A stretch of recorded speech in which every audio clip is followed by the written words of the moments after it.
Mike Belsito. Thank you very much, and thanks, Dar. As Dar mentioned, I am Mike Belsito, and as of 45 days ago, I left my job that I was at for 6 years to start my own company. So that picture you see, thank you. That picture you see on the screen, though, that's exactly how I've been feeling for the last 45 days, actually much longer before that. But first, I'll tell you a little bit about who I am. And the best way to do that, I guess, is go to my Twitter profile, right? So you see there on my Twitter profile, I'm a co-founder. I'm a co-founder of Funerali, which at its core is an online destination to connect families in need with the funeral homes that can best serve them.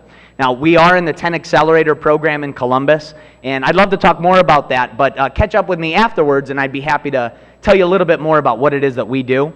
I am an entrepreneurial enabler. I started an initiative for the city of Lakewood called Startup Lakewood, which offers programming that's relevant to entrepreneurs in Lakewood. In fact, we have a program this Tuesday. It's actually about validating business ideas. It's at 6:30 at Lakewood Public Library main auditorium. You could go to startuplakewood.com to learn more, but it's a free event. All the events we do are free. I am a fantasy football enthusiast. That's the logo for the St. Clair Saints. That's my fantasy football team. Yes, I'm a sports dork, but I think we all have to have those guilty pleasures. My wife happens to be Us Weekly. Mine's fantasy football. Speaking of my wife, I am happily married, and we'll be married for 4 years this October. There's my wife. She's in the audience too, so you can meet her later today. But this is a piece of advice that I heard before, and it's interesting. It kind of made me stop and think about it. And when you first look at it, you think, man, that's kind of heavy, right? Is this person trying to say that entrepreneurship isn't needed? Do they not like entrepreneurs? Actually, what's behind this quote is not that at all. In fact, loves entrepreneurs. The reality, though, is to be an entrepreneur, every fabric inside of you has to say you're an entrepreneur. You have to know 100% that that's who you are. So I think it's interesting to think about this, because if you're not sure, if you're kind of 50-50, you like that steady lifestyle, being an entrepreneur might not be the right thing for you. I think the people in this room are different, though. I think the people in this room probably have that inside of them. So let's think about those topics that I wanted to talk about when it comes to taking that leap. First piece of advice is don't quit your day job, at least not yet.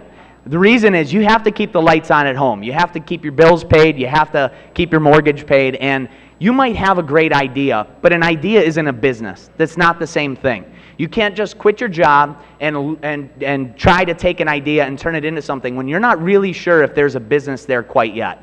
So you need that time while you might be working your 9 to 5 to find out if it is a business. I know what you're thinking. I work 40 hours a week or 50 hours a week. If I'm working, how would I have the time to do that?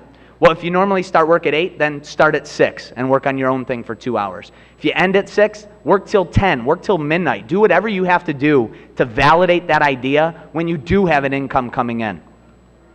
The other thing is do your homework. And what I'm talking about is not years of research. I'm talking about very basic stuff to validate the idea that you have so that you know with pretty much certainty that that is a viable business. And it's simple things and cheap things. Ask your target market, aytm.com. It's an online tool that you can use where, unlike, say, something like SurveyMonkey, which is great, they actually go and find your target demographics and they give you responses to survey questions that you're writing out. So for a couple $100, you can get data from the people that you're actually targeting. So for a couple $100, I think it's pretty well worth it. Now, if you want free resources, there's something inside everybody's wallet that can get you those resources, or it should be in your wallet. It's your library card. I don't know if you understand how amazing the state of Ohio is for public library systems, and the city of Cleveland. We have 2 of the top 10 library systems in the whole country right here in Cleveland, with Cleveland Public Library and Cuyahoga County Public Library. Aside from the books that are in the library, which are great, right? They have electronic resources, electronic journals, access to databases that you can't get anywhere else except with your library card, and you could get them for free. Use that information. Do whatever you can to become an expert on that subject matter. And talk to your customers. And I don't mean go out and try to sell to customers right away. What I mean is think about the people that you're targeting with whatever business idea you have, and talk to those people. In fact, when you have those meetings, ask questions and let them do 95% of the talking. That's the only way you're going to validate your business idea, is understanding their pain points. And the only way you could do that is by talking to them. And you never know. You could find out pain points that you never knew existed with that customer base, and only you can go out and solve for those because you've asked those questions. Build a support network. And I can't speak any more strongly on this one.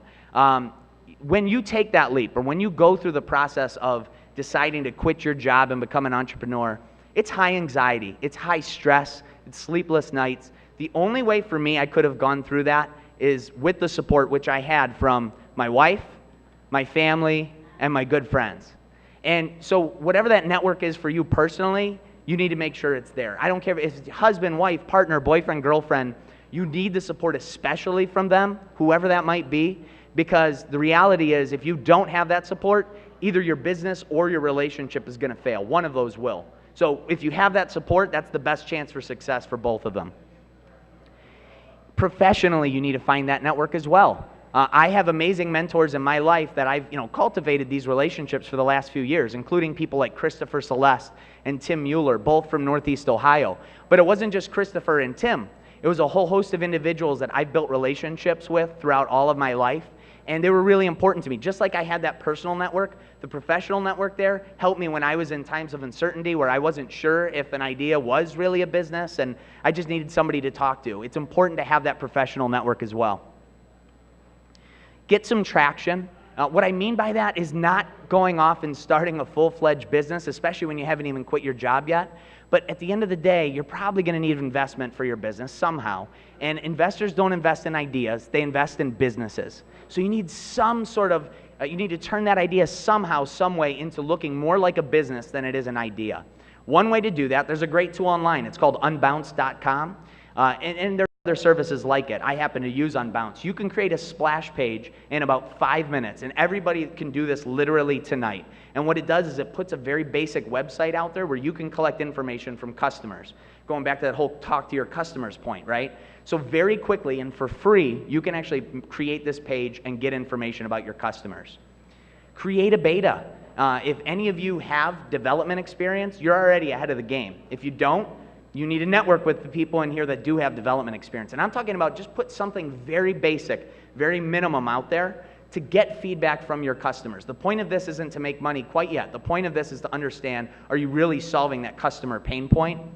Then once you realize that you are, if you can try to get a little bit of money from customers, then great, because there's nothing that investors love more than a business that's actually making money. I don't even care if it's one customer or two customers. It's if you can prove that somebody's actually willing to pay you to help solve that pain that they have. That's so critical and it's so important. Finally, you need to become a storyteller. What I mean by that is that you're going to be talking with all sorts of groups, be it investors, be it friends and family that are asking you, hey, where have you been for the last few months? Those conversations might be 30 seconds. Those conversations might be 20 minutes. Regardless, you need to understand how to tell that story and within the time frame that's necessary. And not only that, you need to make sure that within that story you're talking, no matter who you're talking to, it has to be about how you're solving that problem for the customer. Solving a problem, solving a pain point, that's what this is all about. It's not about creating an idea that you're going to eventually launch just because it's some cool new whiz-bang idea. It's about you're eventually solving a real problem that exists for a customer that's out there. And at the end of the day, you're going to need to just freaking do it. And there's a individual, Mark Suster, he's a current venture capitalist, two-time entrepreneur in California. He gives a really good talk and has a good blog post about this exact topic. At the end of the day, you are going to need to make the decision to leap. Now, I'm not saying do it before you've done all these things we just talked about, but there is going to be the time where you do push yourself over that ledge. And going back to that picture before, quote, leap and the net will appear. Well, again, it's not about leaping when you don't actually have the information yet. You go out and you get that information, but at the end of the day, you're going to just have to freaking do it. So that was just a few minutes of what I wanted to share about sort of my learnings as I've taken this leap and am taking this leap currently. My personal information's up there. Feel free to get in touch with me if you need to, and I'm happy to share more after the seminar right here. So thank you.